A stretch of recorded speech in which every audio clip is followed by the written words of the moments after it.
Maratha OBC संघर्षात समन्वयाची गरज. योगेश केदार यांच्या भूमिकेकडे कसे पाहावे.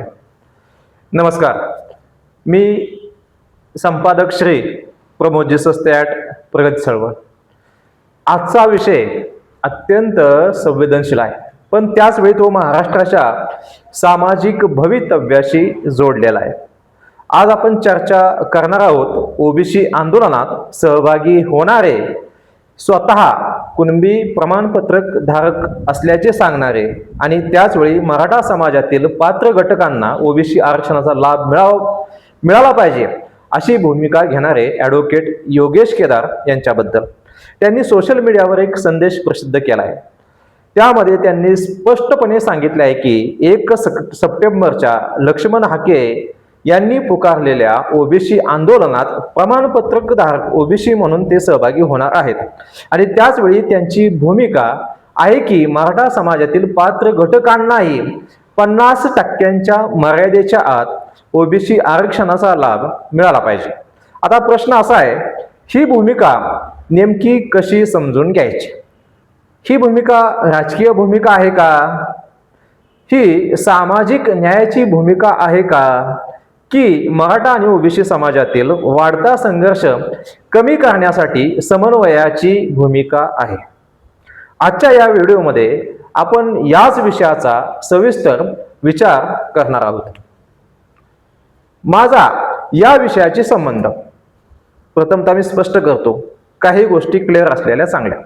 सर्वप्रथम एक गोष्ट स्पष्ट करतो, मी हा विषय केवळ बाहेरून पाहणारा पत्रकार किंवा सोशल मीडिया निरीक्षक म्हणून मांडत नाही. मराठा आरक्षणाच्या संघर्षाशी माझा प्रत्यक्ष संबंध राहिला आहे. कराड येथे झालेल्या राज्यस्तरीय मराठा अधिवेशनापासून आझाद मैदानावरील आंदोलनापर्यंत आणि मनोज जरांगे पाटील यांच्या नेतृत्वाखाली झालेल्या विविध आंदोलनापासून संघटनात्मक बांधणीपर्यंत, म्हणजे विवेकानंद बाबर यांची ऑनलाईन बैठक ज्याचा उल्लेख योगेश केदारांनी story.com मध्ये कालच्या ह्याच्यात केला, त्यामध्ये मी स्वतः प्रत्यक्ष सर्व ठिकाणी प्रत्यक्ष सहभाग घेतलाय.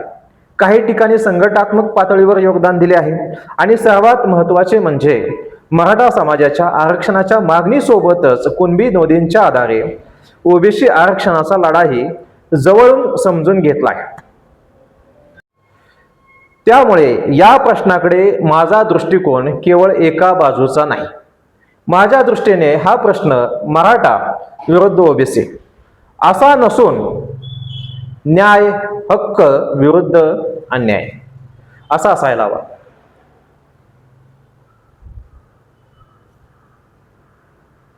ह्या लढ्याला खूप वर्ष लुटली गेली. साधारण 4 दशकापेक्षा जास्त हा मोठा लढा आहे. मराठा आणि ओबीसी समाजामध्ये संघर्ष का निर्माण झाला याकडे आपण जर गेलो तर मित्रांनो, महाराष्ट्रामध्ये अनेक वर्षापासून आरक्षणाचा प्रश्न आहे. अगदी स्वातंत्र्योत्तर काळापासून हा प्रश्न आहे. मराठा समाजाचा मोठा वर्ग सामाजिक आणि आर्थिक अडचणींचा सामना करत असल्याचे सांगत आरक्षणाची मागणी करत आलाय. दुसरीकडे ओबीसी समाजाला आधीपासूनच मिळणारे आरक्षण आणि त्यातील आपला वाटा सुरक्षित राहावा अशी ओबीसी समाजाची भूमिका आहे. त्यात काहीही वावगं नाही. दोन्ही बाजूमध्ये चिंता आहेच, दोन्ही बाजूमध्ये भावना आहेतच. परंतु हा प्रश्न आपण दोन्ही बाजूंनी आपल्या भवितव्याची काळजी प्रत्येकाला असणं साहजिकच आहे. मग प्रश्न असा आहे, दोन्ही समाजांना एकमेकांचे शत्रू बनवणे हा उपाय आहे का? तर माझे उत्तर आहे नाही. मराठा आणि ओबीसी एकमेकाचे शत्रू नसले पाहिजेत, कारण आरक्षणाचा प्रश्न हा राजकीय घोषणांपेक्षा मोठा आहे. तो संविधानाशी जोडलेला आहे, तो सामाजिक न्यायाशी जोडलेला आहे, तो मागासलेपणाच्या प्रश्नाशी जोडलेला आहे आणि तो प्रशासन, कायदा आणि न्यायालयीन प्रक्रियेशी जोडलेला आहे. एकंदरीत या प्रश्नावरून कित्येक दशके मराठा आणि ओबीसी समाजाला राजकीय दृष्ट्या वापरून घेण्यात आलं.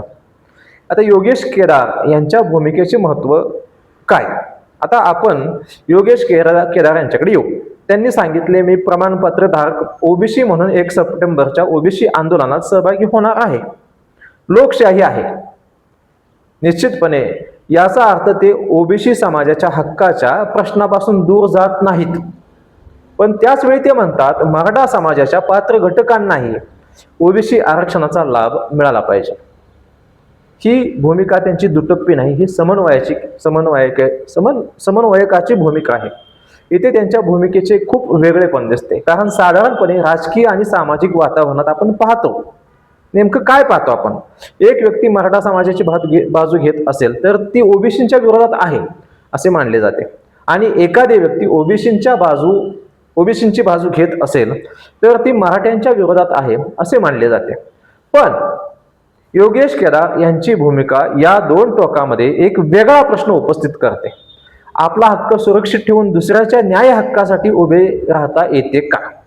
माझ्या मते होय, नक्कीच उभे राहता येते, आणि लोकशाहीची खरी ताकदही तिथेच आहे. मला वाटतं योगेश केदार ॲडव्होकेट आहेत, संविधानाची समज बऱ्यापैकी निश्चितपणे आहेत, सांगतात ते अभ्यासक आहेत, गेले कित्येक दशके ते या चळवळीत काम करतात. ओबीसींच्या हक्कांचे काय, पण इथे एक महत्त्वाची गोष्ट आहे, मराठा समाजाला न्याय मिळावा असे म्हणताना ओबीसी समाजाच्या विद्यमान हक्काकडे दुर्लक्ष करता येणार नाही, आणि मला वाटतं हीच त्यांची भूमिका आहे. ओबीसी समाजामध्ये अनेक जाती आहेत. अनेक वर्षापासून या समाजाने सामाजिक, शैक्षणिक आणि आर्थिक मागासलेपणाच्या प्रश्नावर संघर्ष केलेला आहे. त्यांना मिळणारे आरक्षण हे त्यांच्या सामाजिक न्यायाचा हक्काचा भाग आहे, आणि योगेश केदार हे त्यांचं हक्काचं घ्यावं अशा पद्धतीनं त्यांची भूमिका नाही. त्यामुळे कोणत्याही परिस्थितीत ओबीसी समाजाचा हक्क कमी करून मराठा समाजाला न्याय देणे हा मार्ग योग्य नाही. मग दुसरा प्रश्न काय येतो, पात्र मराठा व्यक्तींना कुणबी नोंदींच्या आधारे ओबीसी आरक्षणाचा लाभ मिळू शकतो का?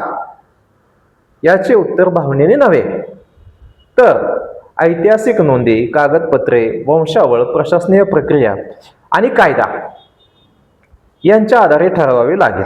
आणि मला वाटतं योगेश केदारने सुद्धा त्याच्या आधारेच त्यांचं कुणबी प्रमाणपत्र काढलेले आहे. ज्याच्याकडे वैध ऐतिहासिक नोंद आहे, ज्याची पात्रता कायदेशीर प्रक्रियेत सिद्ध होते, त्याला त्याचा अधिकार मिळाला पाहिजे.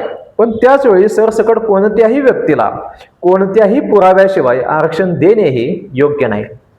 हा फरक आपण समजून घेतला पाहिजे. निश्चितपणे संविधान सर्वोच्च आहे. संविधानिक तरतुदी ज्या आहेत त्याच्यापेक्षा राज्य शासन, केंद्र शासन मोठं नाहीये. मनोज जरांगे पाटील यांच्या आंदोलनाकडे पाहताना आता मनोज जरांगे पाटील यांच्या भूमिकेकडे पाहूया आपण. निश्चितपणे आपण काल परवादिवशी अभ्यासकांची मीटिंग बघितली, त्यामध्ये मनोज जरांगे पाटील आणि योगेश केदार यांचं आपण संभाषण बघितलं. मराठा आरक्षणाच्या प्रश्नाला महाराष्ट्राच्या राजकीय आणि सामाजिक चर्चेच्या केंद्रस्थानी आणण्यात त्यांच्या आंदोलनाची मोठी भूमिका राहिलेली आहे, आणि त्याचा साक्षीदार मी पण आहे. मराठा समाजातील सामान्य तरुण, शेतकरी, विद्यार्थी आणि कुटुंबांच्या प्रश्नांना मोठ्या प्रमाणात सार्वजनिक व्यासपीठ मिळालं. निश्चितपणे कुणबी नोंदींचा मुद्दा पुढे आला, खूप मोठा संघर्ष झाला, त्याच्यामध्ये खूप मोठे आंदोलन झाले, ऐतिहासिक कागदपत्रांचा प्रश्न चर्चेत आला, आणि आरक्षणाच्या प्रश्नावर सरकारला वारंवार भूमिका घ्यावी लागली. परंतु आंदोलन कितीही मोठे असले तरी शेवटी प्रश्न कुठे सुटतो, तर संवादामध्ये, कायद्यामध्ये, प्रशासकीय प्रक्रियेत, याही पुढे जाऊन, आणि आवश्यक असेल तर न्यायालयामध्ये. आपण बघतोय न्यायालयामध्ये काय चाललेलं आहे. निश्चितपणे ती सुनावणी होते, सुनावणी प्रक्रिया, दोन्ही बाजू ऐकून घेतल्या जातात. यामध्ये म्हणून ह्या विषयाचं दखल घेण्यासाठी आंदोलन खूप महत्त्वाचं आहे, पण आंदोलनानंतरचा संवाद त्याहून अधिक महत्त्वाचा आहे, आणि जो संवाद राज्य शासन, केंद्र शासनासोबत अतिशय चांगल्या पद्धतीने झाला पाहिजे. आता याही पुढे जाऊन आपण बघतो की लक्ष्मण हाके आणि ओबीसी आंदोलन. दुसऱ्या बाजूला लक्ष्मण हाके यांनी ओबीसी समाजाच्या आरक्षणाच्या संरक्षणासाठी आंदोलनाची भूमिका घेतली. निश्चितपणे लोकशाही मार्गाने घेऊ शकतात, त्यात दुमत नाही. ओबीसी समाजामध्ये एक भीती निर्माण झाली आहे. मराठा समाजाला ओबीसी मध्ये आणल्यामुळे आमच्या आरक्षणावरती परिणाम होईल का? निश्चितपणे ही भीती साहजिक आहे. ही भीती आपण दुर्लक्षित करू शकत नाही. ओबीसी समाजाच्या या प्रश्नाला उत्तर देणे आवश्यक आहे, पण त्याच वेळी मराठा समाजातील पात्र व्यक्तींना न्याय देण्याचा प्रश्नही दुर्लक्षित करता येणार नाही. महाराष्ट्रातील बहुसंख्य मराठा समाज हा अल्पभूधारक, शेतकरी, मजूर, मुख्य प्रवाहाच्या शेकडो कोस दूर गेलेला. मग दोन्ही बाजूंना एकत्र आणणारा प्रश्न कोणता? तो म्हणजे कायद्याच्या चौकटीत दोन्ही समाजांना न्याय कसा मिळेल. आणि निश्चितपणे योगेश केदार जी समन्वयकाची भूमिका घेतात ओबीसी मराठा, यामध्ये त्यांची भूमिका इथेच महत्त्वाची ठरते. कौतुक केलं पाहिजे, त्यांच्या हिमतीला दाद दिली पाहिजे. मला वाटते योगेश केदार यांची खरी भूमिका इथे समजून घेतली पाहिजे. ते म्हणतात मी ओबीसी आहे म्हणून ओबीसी आंदोलनात सहभागी होईल, कायदेशीरदृष्ट्या योग्य आहे ते. पण ओबीसी आंदोलनात ते सहभागी झाले तर ओबीसी समाजातील इतर आंदोलक त्यांना नेमक्या कशा पद्धतीने स्वीकारतील? मी मराठा समाजाच्या न्याय मागणीच्या विरोधात उभा राहणार नाही. ही गोष्ट साधी वाटते, पण आजच्या ध्रुवीकरणाच्या वातावरणात ती खूप मोठी गोष्ट आहे. कारण आज सोशल मीडियावर एकमेकांना विरोध करणाऱ्या पोस्ट व्हायरल होतात.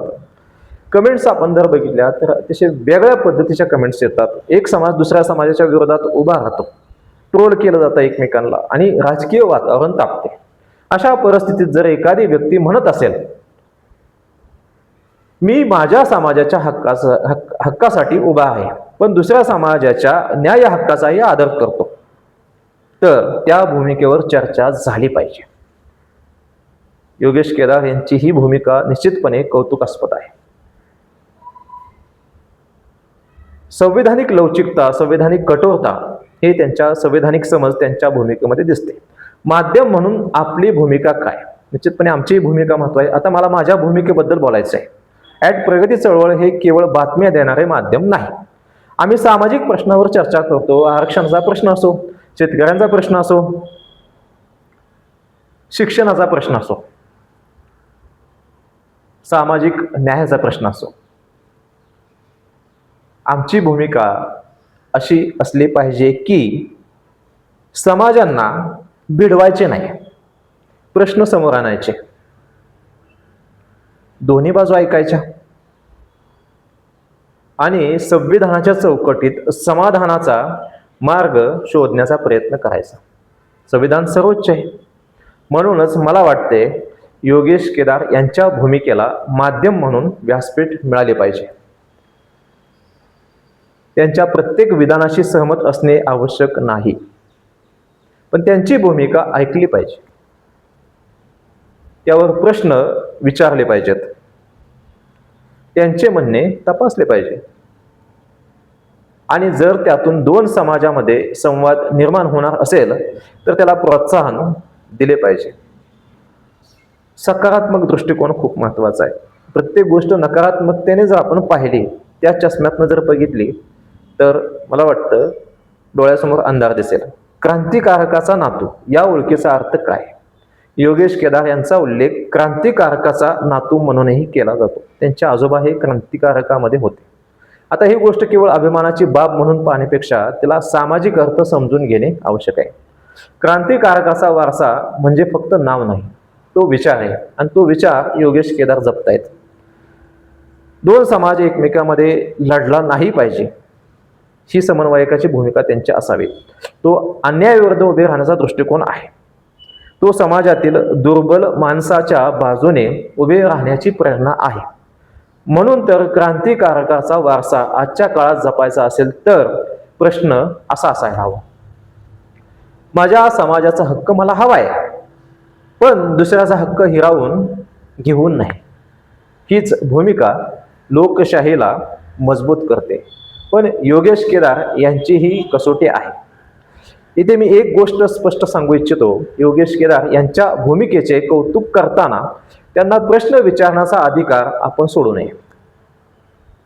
उलट माध्यम म्हणून प्रश्न विचारलेच पाहिजेत. माध्यमांनी त्यांच्याशी जवळीक साधून त्यांची नेमकी भूमिका काय हे जाणून घेणं आवश्यक आहे. त्यांची भूमिका प्रत्यक्ष कृतीत किती उतरते, ते ओबीसींच्या आंदोलनात सहभागी होताना मराठा समाजाच्या न्याय मागणीची बाजू किती स्पष्टपणे मांडतात, प्रश्नचिन्ह आहे.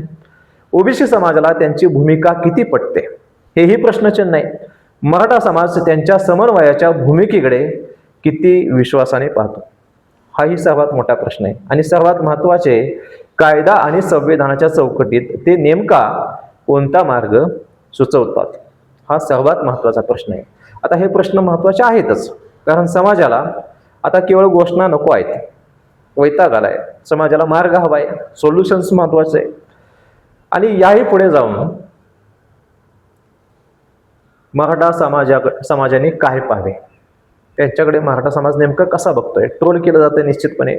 मनोज जरांगे पाटील यांनी त्यांना आदर दिलेला आहे, त्यांचा मान ठेवलेला आहे, थोडंसं फटकारलेलं पण आहे. पण मराठा समाजाने ही एक गोष्ट समजून घेण्याची गरज आहे. ओबीसी समाजातील प्रत्येक व्यक्ती मराठा आरक्षणाच्या विरोधात आहे असे समजणे चुकीचे आहे. ओबीसी समाजातील काही व्यक्ती मराठा समाजाच्या न्याय मागणीला समर्थन देऊ शकतात, पण त्याच वेळी ते आपल्या आरक्षणाचे संरक्षणही मागू शकतात. तो संवैधानिक अधिकार आहे. प्रत्येकाचं ते न्याय आणि हक्क अबाधित राखणं हे संवैधानिक आहे. दोन्ही गोष्टी एकाच वेळी शक्य आहेत.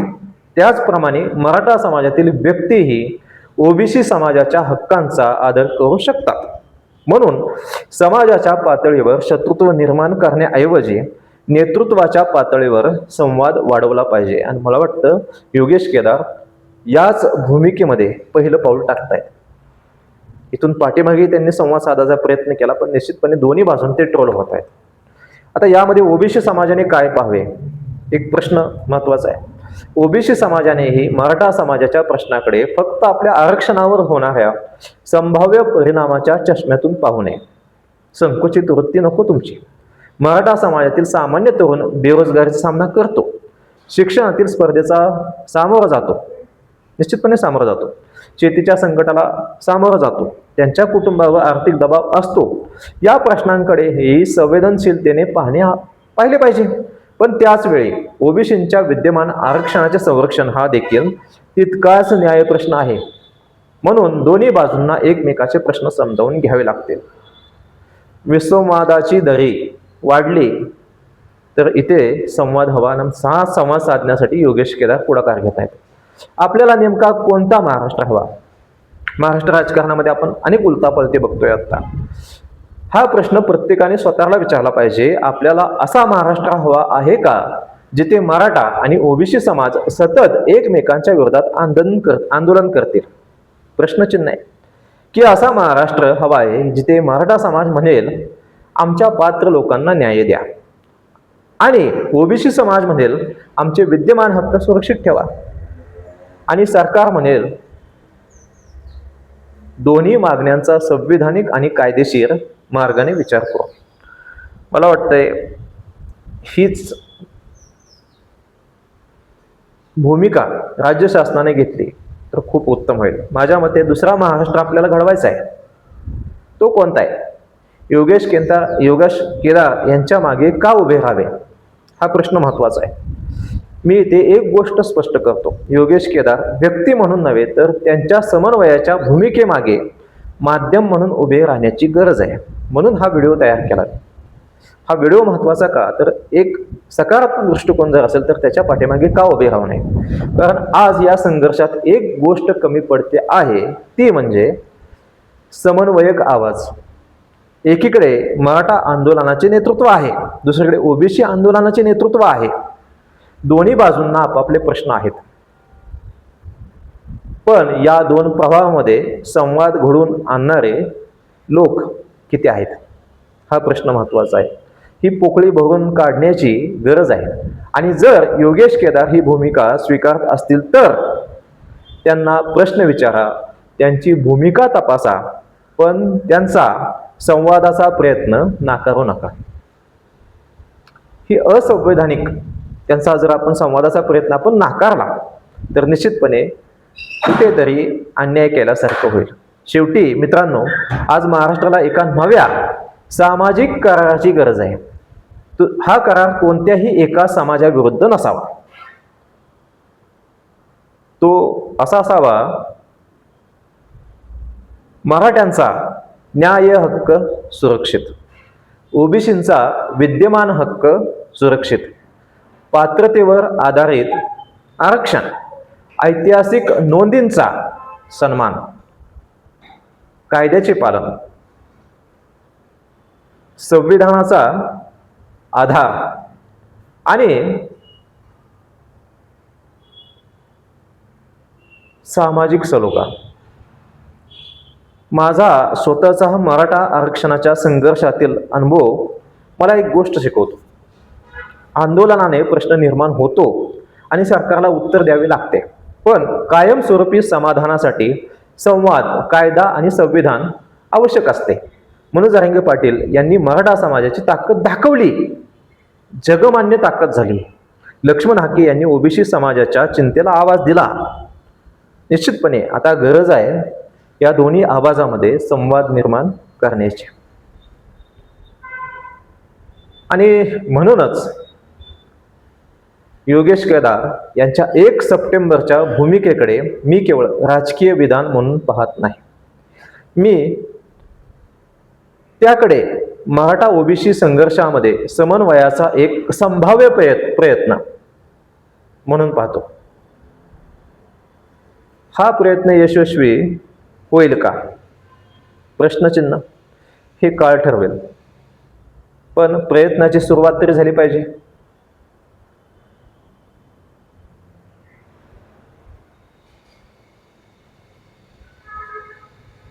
ही सुरुवात योगेश केदार करतायत, त्यांना मनपूर्वक शुभेच्छा.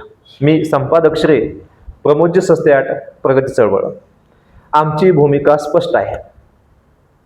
समाजांना भिडवायचे नाही, संविधानाच्या माध्यमातून समाजांना जोडायचे. हक्कासाठी संघर्ष करायचा, पण दुसऱ्याच्या हक्काचा आदर ठेवून. मराठा असो किंवा ओबीसी, न्याय हा सर्वांसाठी समान असला पाहिजे.